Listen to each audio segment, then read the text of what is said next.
Hi అండి అందరికీ. అందరూ ఎలా ఉన్నారు? బాగున్నారా? వెల్కమ్ బ్యాక్ టు గోదావరిపల్లి రుచులు అండ్ బ్లాగ్స్ అండి. ఈరోజు మీకు కొబ్బరి రొట్టి ఎలా చేయాలో చేసి చూపించబోతున్నాను. ముందుగా ఫస్ట్ టైం మన ఛానల్ ఎవరైనా చూస్తున్నట్లయితే దయచేసి సబ్స్క్రైబ్ చేసుకొని లైక్ చేయండి, షేర్ చేయండి. ఇప్పుడు వంటలోకి వెళ్ళిపోదాం వచ్చేసండి. ముందుగా స్టవ్ వెలిగించుకుని కళాయి పెట్టుకుని అందులో ఒక స్పూన్ నెయ్యి యాడ్ చేసేయండి. అది కరిగిన తర్వాత ఒక కప్పు పచ్చి కొబ్బరిని ఈ విధంగా తురుముకుని ఆ తురుము ఇందులో వేసేసి ఇలా గోల్డెన్ కలర్ వచ్చేంత వరకు వేయించి పక్కకు పెట్టేసుకోండి. ఇప్పుడు ఒక కప్పు మినపప్పుకి అంటే ఒక కప్పు మినప్పిండికి 2 కప్పుల ఇడ్లీ రవ్వ వేసి ఈ విధంగా కలిపేసి పక్కకు తీసుకోండి. ఒక గిన్నెలోకి యాడ్ చేసుకొని ఇందులో ఇప్పుడు మనం వేపు పెట్టుకున్న కొబ్బరి పొడి ఉంది కదా, ఒక కప్పు కొబ్బరి పొడి, ఒక కప్పు బెల్లం తురుము వేసేసి ఈ విధంగా మిక్సీ చేసేయండి. ఇందులోనే ఇలాచీ పౌడర్ కూడా యాడ్ చేయండి. ఈ విధంగా బెల్లం కరిగేంత వరకు కూడా గరిటతో ఈ విధంగా కలిపేసి పక్కకు పెట్టుకోండి.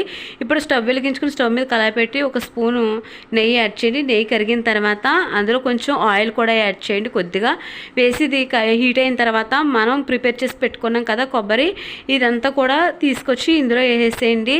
ఇది వేసిన తర్వాత మొత్తం అంతా కూడా ఈ గరిటతో ఈ విధంగా సదిరేసి చిన్న మంటలోనే మీడియం ఫ్లేమ్లో పెట్టండి. ఇప్పుడు మూత పెట్టేసి మీడియం ఫ్లేమ్లో ఎంతో కాదు త్వరగానే అయిపోద్ది. మధ్య మధ్యలో చూసుకుంటూ ఉండండి. ఒక 10 నిమిషాల్లో అయితే తీసి చూస్తే రెడీ అయిపోతుంది. ప్యాన్లో ఉండగానే ఈ విధంగా చాకుతో ఇలాగ కట్ చేసుకొని పీస్ కింద ఇలాగ మనం ప్లేట్లో టర్మ్ చేసుకుంటే ముక్కల కింద అలాగా విడిపోతుంది. చూడండి ఎంత దూరగా ఎంత బాగుందో. మన వీడియో నచ్చితే తప్పకుండా లైక్ చేయండి, షేర్ చేయండి, సబ్స్క్రైబ్ చేసుకోండి. Thank you for watching.